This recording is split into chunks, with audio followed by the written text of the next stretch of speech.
बांके बिहारी लाल की। आइए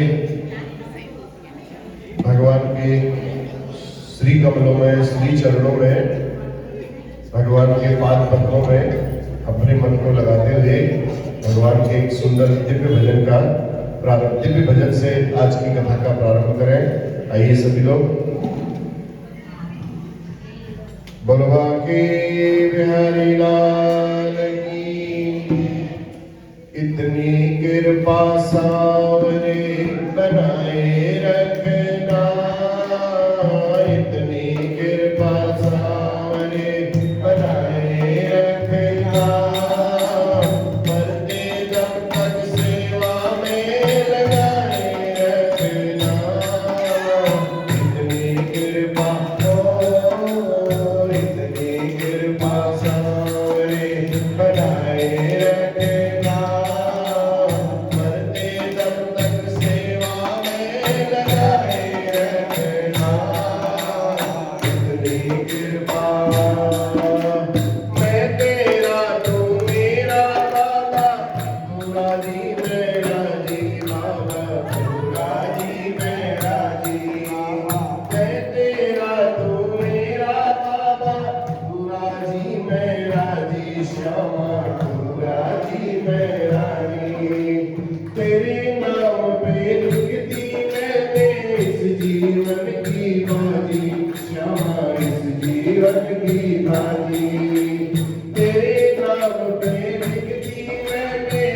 जीवन की बाजी, आका इस जीवन की बाजी, राज तुम्हारे हाथ में, राज तुम्हारे हाथ में बजाए रखना, राज तुम्हारे हाथ में बजाए रखना, करते दम तक सेवा में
इस भूख को जगाए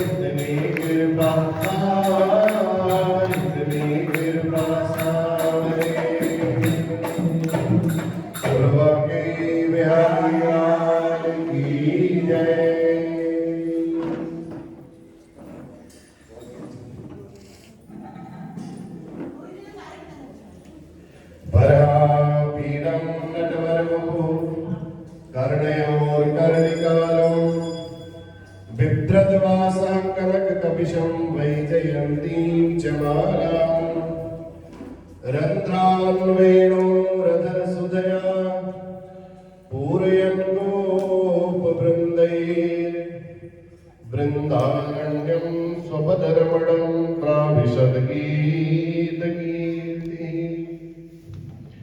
सच्चिदानन्दरूपाय विश्वोत्पत्त्यादिहेतवे तापत्रयविनाशाय श्रीकृष्णाय वयं नमः।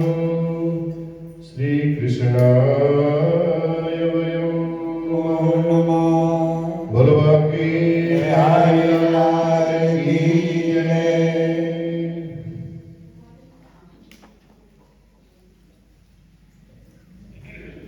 आज है अहोई देवी का व्रत। एक ही दिन में प्रसन्न हो जाती है ये देवी, इसलिए इनका नाम अहोई देवी है।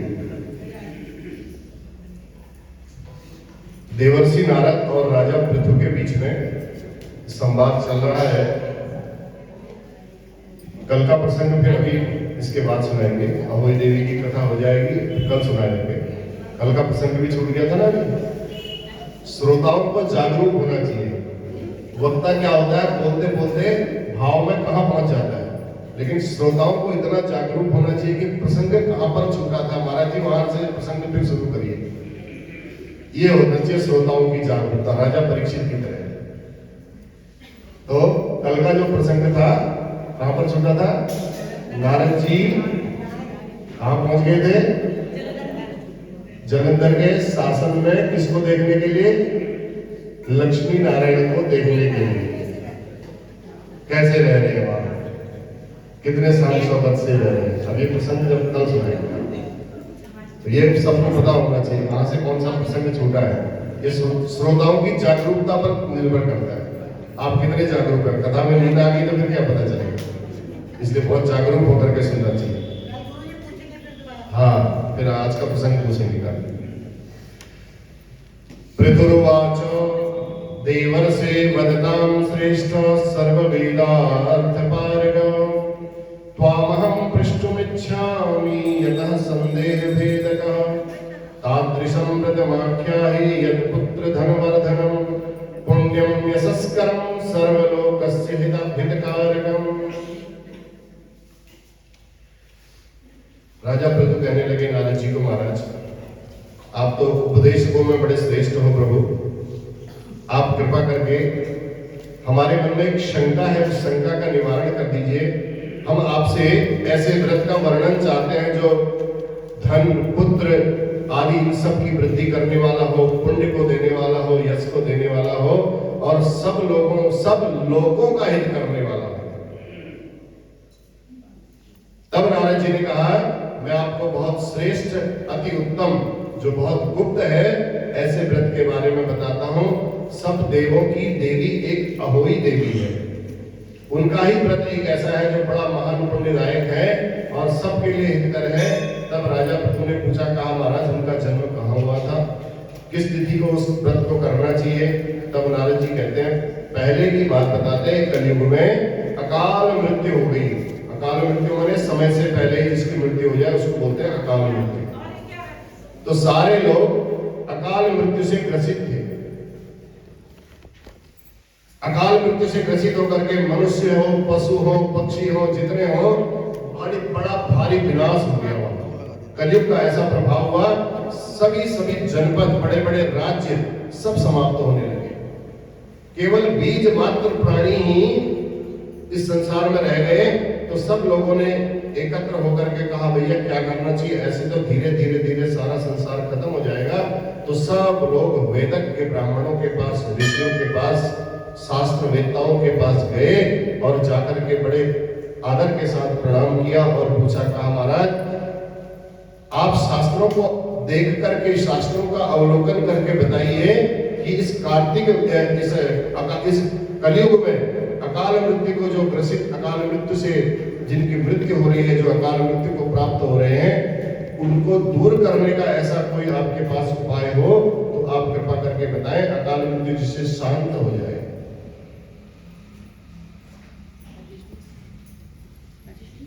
तब उन वेदज्ञ ब्राह्मणों ने बड़ी श्रद्धा से जो पूछने के लिए सब वहां के लोग आए थे, उन लोगों को कहा, देखो एक अहोई देवी एक ऐसी है, देवों की देवी महादेवी, उसकी यदि अहोई देवी की आप आराधना करोगे और आराधना करने से आपके इस अकाल मृत्यु का विनाश हो सकता है, अन्यथा और कोई ऐसी देवी नहीं।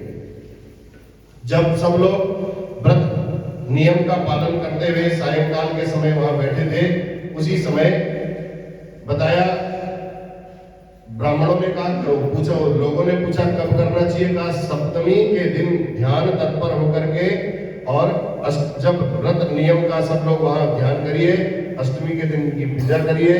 तो जब सब लोग ध्यान लगा करके वहां बैठे हुए थे, इतने में एक धीवर की कन्या वहां आई, और उस धीवर की कन्या ने ब्राह्मणों को देख करके पूछने लगी, महाराज आप किस उद्देश्य से यहाँ बैठे हो, आप सब लोग इतनी पूजा कर रहे हो, पाठ कर रहे हो, ध्यान लगा रहे हो, आपका ऐसा करने का कारण क्या है? तब उन श्रेष्ठ मनुष्यों ने, जो वहां व्रती मनुष्य थे बैठे थे, उन सब लोगों ने बताया कि भैया ये बेटी, ये अकाल मृत्यु को दूर करने वाला ये व्रत है, अहोई देवी का व्रत है। ऐसा सुन करके वो धीवर की कन्या जो थी स्त्री, वो भी वहीं बैठ गई।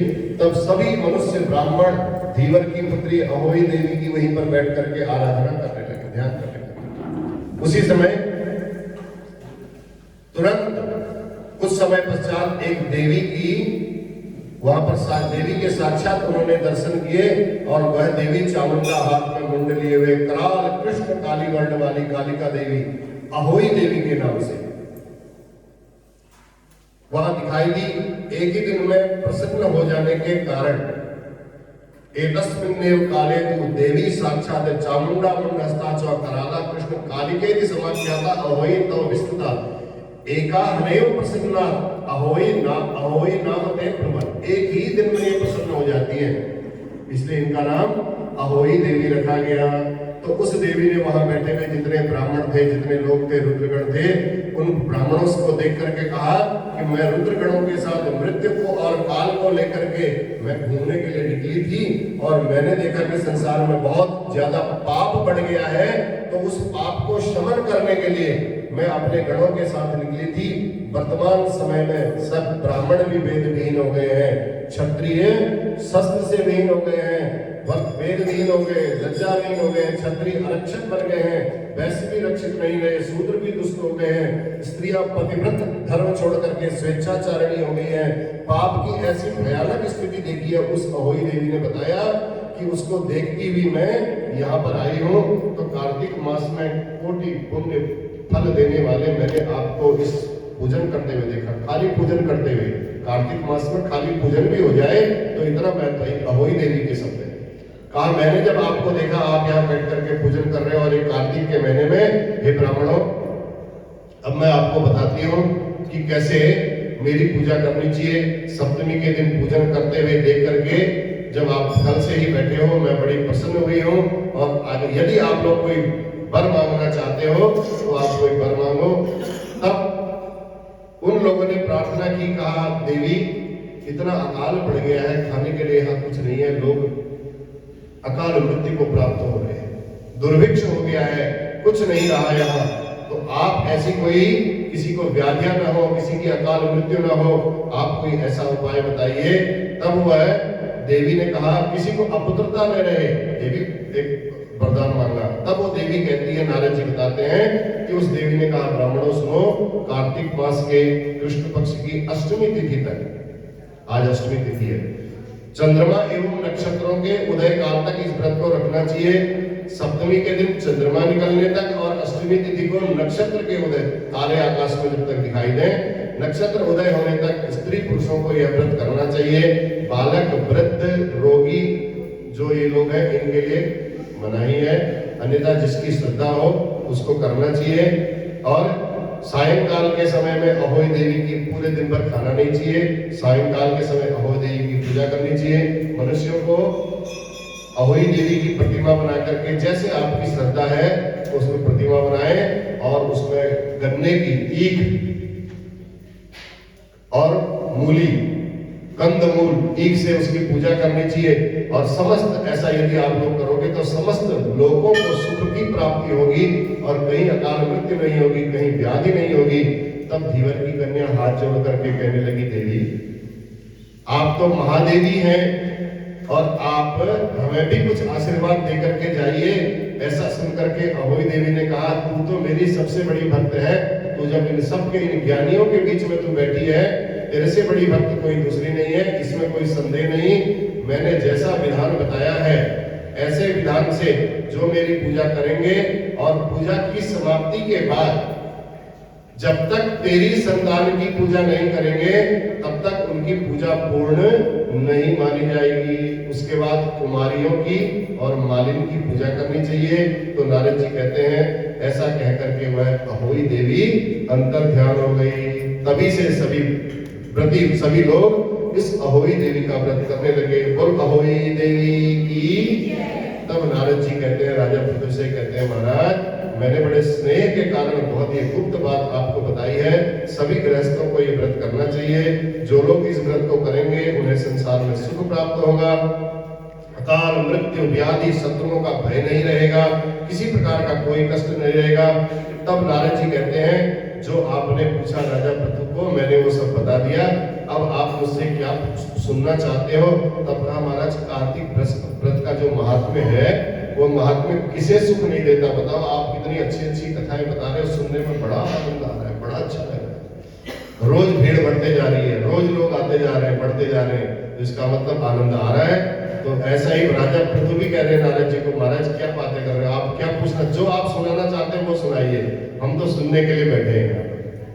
तब कार्तिक मास में अहोई देवी के व्रत जैसा कोई दूसरा व्रत नहीं है। एक दिन उपवास करने से अकाल मृत्यु आदि सबका नाश कर देता है। अहोई देवी का व्रत कार्तिक मास के कारण ही प्रभावशाली माना गया है। कार्तिक के जैसा श्रेष्ठ कोई दूसरा महीना नहीं है और भविष्य में न कभी ऐसा कार्तिक के बराबर श्रेष्ठ महीना होगा। तब पृथु ने कहा, महाराज आप तो शास्त्रों के बड़े ज्ञाता है। नारद जी महाराज आप बताइए, थोड़ा सा एकादशी तिथि भी अब नजदीक आ रही है, तो एकादशी तिथि के बारे में किस लिए श्रेष्ठ कहते हैं उसको, थोड़ा सा इसके बारे में आप बताइए। तब प्राचीन काल में बताते हैं, यही प्रश्न एक बार सत्यभामा जी ने श्री कृष्ण से पूछा था, जो राजा पृथु ने नारद जी को पूछा। यही ज्ञान होना चाहिए, यही वक्ता की जागरूकता और श्रोता की जागरूकता होनी चाहिए। कहां पर कभी हम भूल जाए तो आप उसको बता दो, कभी आप भूल जाए तो हम उसको बता दें। दोनों की श्रोता और वक्ता की जागरूकता होनी चाहिए। राजा पृथु ने नारद जी को पूछा कि महाराज एकादशी किस कारण से श्रेष्ठ है? तब भगवान कहते हैं, नारद जी कहते हैं, जो बात आप मेरे से पूछ रहे हो यही बात एक बार सत्यभामा जी ने भगवान श्री कृष्ण से पूछी थी। एकादशी की श्रेष्ठता किस कारण से है? तब श्री कृष्ण भगवान बोलते हैं, हे देवी, सत्यभामा को कहते हैं कि तुमने बहुत अच्छा प्रश्न किया है। एक शंखासुर नाम का दैत्य था, कल की कथा में बताया था मैंने, शंखासुर का भगवान ने वध कर दिया था। समुद्र का पुत्र था, जलंधर को बताया था ना सारी बातें, शुक्राचार्य जी ने, इन्होंने ऐसा ऐसा किया, ऐसा ऐसा किया, तभी तो उसने इंद्र पर जाकर के चढ़ाई कर दी थी। तो कहा एक शंखासुर था, इंद्र का पुत्र, समुद्र का पुत्र, बड़ा बलवान, बड़ा पराक्रमी, तीनों लोगों को मथने की शक्ति रखता था। उन्हें जीत करके, उन देवताओं को जीत करके उसने सब बाहर निकाल दिया। शंखासुर ने स्वर्गलोक पर अपना अधिकार कर लिया और सारे देवता लोग वहां से भाग करके सुमेरु पर्वत की गुफा में जाकर के छुप गए। जब सुमेरु पर्वत की गुफा में सारे देवता लोग चले गए, बहुत वर्षों तक देवता लोग शंखासुर की पकड़ में नहीं आए। शंखासुर बड़ा परेशान हो गया कि देवता लोग गए तो गए कहां?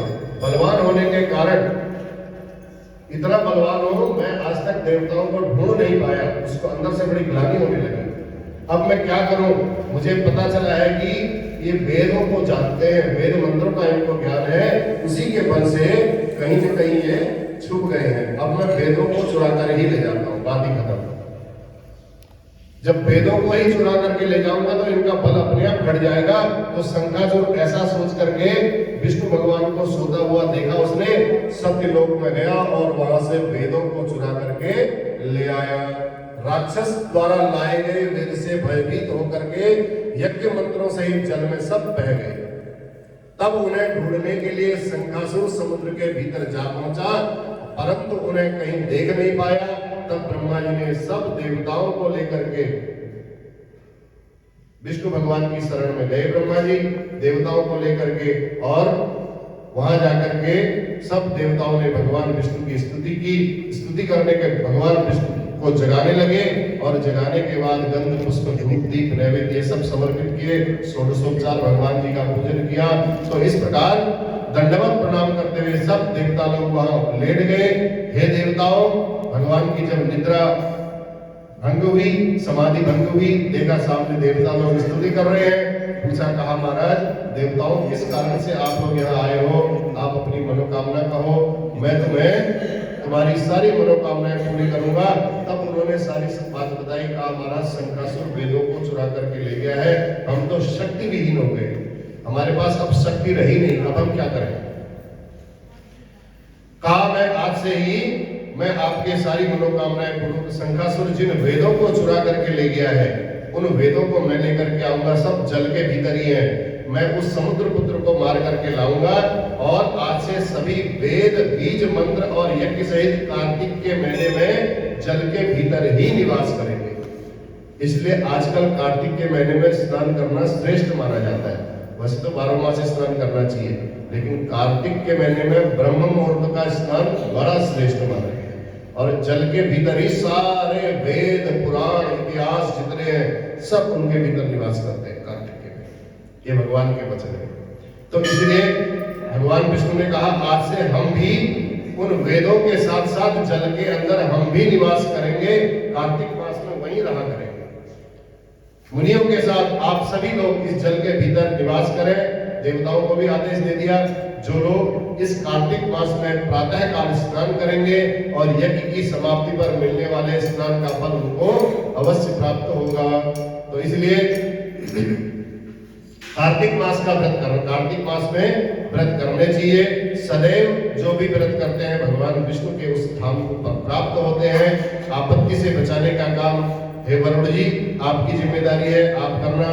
पुत्र पौत्र संतानों से उनको समृद्ध करना, हे कुबेर जी आपकी जिम्मेदारी। सब देवताओं की भगवान विष्णु ने जिम्मेदारी लगा दी कि आप कुबेर से कहा, जो स्नान करेंगे, जो भक्ति करेंगे, जो पूजा करेंगे, व्रत करेंगे, उन्हें किसी प्रकार के धन की कमी भी नहीं होने देना। ठीक है, व्यापार में धन की वृद्धि हो जाएगी, जॉब करते हो तो आपकी सैलरी इंक्रीज हो जाएगी। कई प्रकार से भगवान की ऐसी विशेष कृपा होगी, जो आपके प्रतिकूल होंगे वो आपके अनुकूल होने लगे। ये भगवान की विशेष कृपा है। इसलिए नारद जी ने कहा, ऐसा कह करके भगवान विष्णु ने मत्स्यावतार धारण किया, मछली के समान रूप धारण करके विंध्याचल पर्वत पर कश्यप ऋषि के अंजलि में पहुंच गए। और आकाश से जैसे ही नीचे गिरे तो मुनि ने उन्हें अंजलि से हटा करके पहले कमंडलों में डाल दिया। कहा, तो थोड़ा सा बड़ी है, इसको कमंडलों में डाल देता हूँ। कमंडलों में डाला तो मछली ने अपना आकार बढ़ाया। देखो भगवान ने कैसी व्यवस्था बनाई, मछली का अवतार भगवान ने बनाया। कमंडल में डाला तो कमंडल से बड़े हो गए, तो मुनि ने उनको घड़े पे डाल दिया, घड़े पे से और बड़े हुए तो उनको तालाब में डाल दिया। तालाब में भी नहीं समा पाए। जब तालाब में भी नहीं समा पाए तो मुनि ने उनको समुद्र में डाल दिया, जहां वह अपने इतना आकार बढ़ाने लगे, निरंतर बढ़ने लगे। फिर मत्स्य रूपधारी जो भगवान विष्णु थे, उन्होंने उसी समुद्र के अंदर जाकर के शंखासुर का वध किया, और शंखासुर को मार करके अपने हाथ में पकड़ करके बद्रीवन में जा पहुंचे। वहां उन्होंने सब ऋषियों को संबोधित किया। भगवान विष्णु ने कहा, विष्णु भगवान कहते हैं, अब तुम लोग सब जल के भीतर जाओ और वेदों को ढूंढो, रहस्यों के साथ समुद्र से बाहर निकाल करके लाना, तब मैं देवताओं के साथ प्रयाग में निवास करूंगा। और छंद, व्याकरण, ज्योतिष, चिकित्सा, स्मृति, ये वेद के 6 अंग हैं। इसलिए वेद को षडंग कहा जाता है। शब्द शास्त्र वेद का मुख है, ज्योतिष शास्त्र वेदों का नेत्र है, देखा जाता है ज्योतिष से। निरुक्त कान है, कल्प हाथ है, वेद शिक्षा नाक है, और छंद दोनों पांव है। नारद जी कहते हैं, सभी तपस्वी इन्होंने मिलकर के उन वेदों को ढूंढा, जिसे जो भाग प्राप्त हुआ वह भाग भगवान वही ऋषि का भाग बन गया। फिर वे सब मुनि प्रयाग में जाकर के अपने द्वारा ढूंढे गए वेदों को, भगवान विष्णु प्रयाग में चले गए थे तो वही सब ऋषि लोग प्रयाग में पहुंचे। वेदों को पाकर के ब्रह्मा जी बड़े प्रसन्न हो गए। फिर उन्होंने देवताओं के साथ, ऋषियों के साथ मिलकर के अश्वमेध यज्ञ प्रारंभ किया और अंत में देवता, गंधर्व, सिद्ध, नाग, गुह्यक, पृथ्वी के सिर पर वेदों को रख करके दंडवत प्रणाम करते हुए हाथ जोड़ करके कहने लगे, हे देवताओं, हे जगन्नाथ, हे प्रभु, आपने हमारे यह हमारे लिए आनंद का समय है। आप लोगों ने इतना भार पृथ्वी का उतार दिया है। हे रमापति, ऋषियों ने खोए हुए वेदों को पुनः प्राप्त कर लिया है। आपकी कृपा से हमने यज्ञ का भाग भी प्राप्त कर लिया है। अब आप हमारे ऊपर कृपा करें। और तब भगवान ने कहा कि सूर्यवंश में उत्पन्न, अब ऐसा सुनो यहां से, कहा एक भगीरथ नाम का राजा होगा जो इस गंगा को पृथ्वी पर लाएगा और कालांतर में यह जो उस गंगा को पृथ्वी पर लाएगा, यहाँ गंगा यमुना का संगम होगा उस प्रयागराज पर। और आप लोग भी ब्रह्मा सहित हमारे साथ यहीं रहेंगे। तीर्थराज इसका नाम कहा जाएगा और ये महातीर्थ बनेगा। इस तीर्थराज में किए गए दान, तप, व्रत, होम, जप, पूजा आदि की क्रियाएं अनंत फलदायक। यहाँ शरीर त्यागने वाले लोग भगवान विष्णु के समीप स्वयं ही आ जाएंगे और मेरे सभी पितृ, जितने पितर लोग हैं, आपके पितृ जितने हैं, वो सब वहां आकर के भगवान की कृपा से मुक्त हो जाएंगे। उनको अपना अपना लोक प्राप्त हो जाएगा। जो लोग मकर राशि में माघ के महीने में प्रातः काल प्रयाग में स्नान करेंगे, उनके सबके पाप नष्ट हो जाएंगे।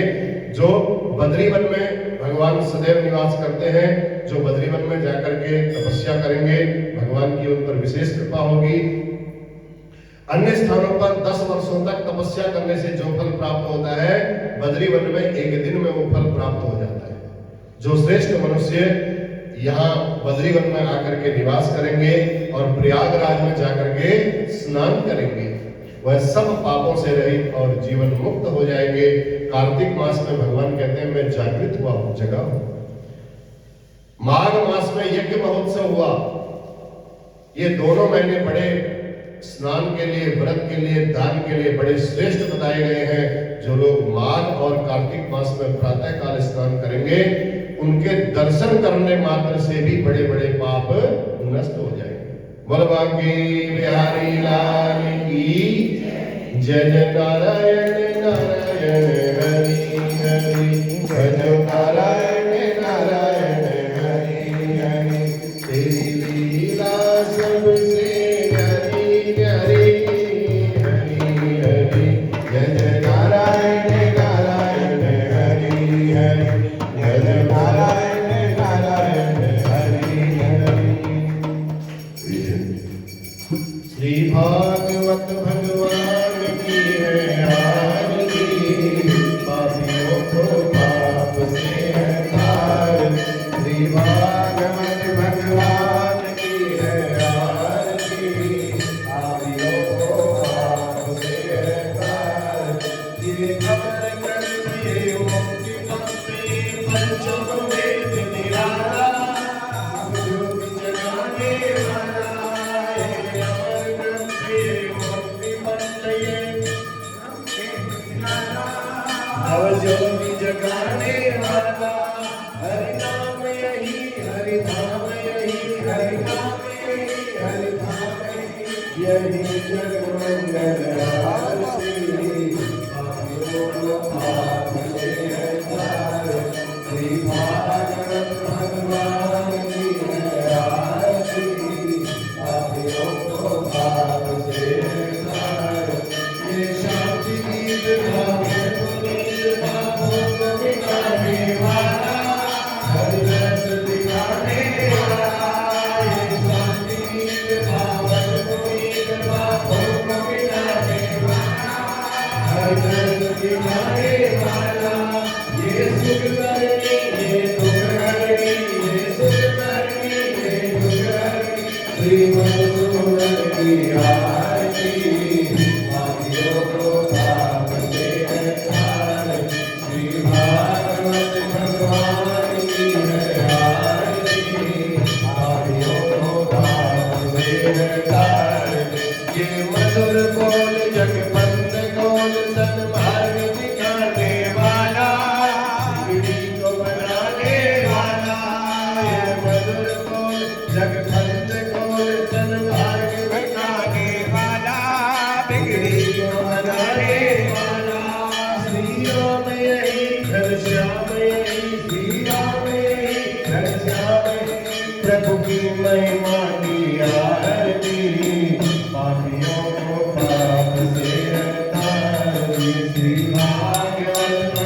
जगज्जननी जगदम्बे माता की, लक्ष्मी नारायण भगवान की, कृपा के बिहारी लाल की, पवन सुत हनुमान की, सत्य सनातन धर्म की, तुलसा मैया की, शालिग्राम भगवान की, आज के आनंद की, धर्म की, अधर्म का, प्राणियों में विश्व का, गौ माता की, गंगा मैया की, भारत माता की, नमः पार्वती पतये, हर हर हर महादेव।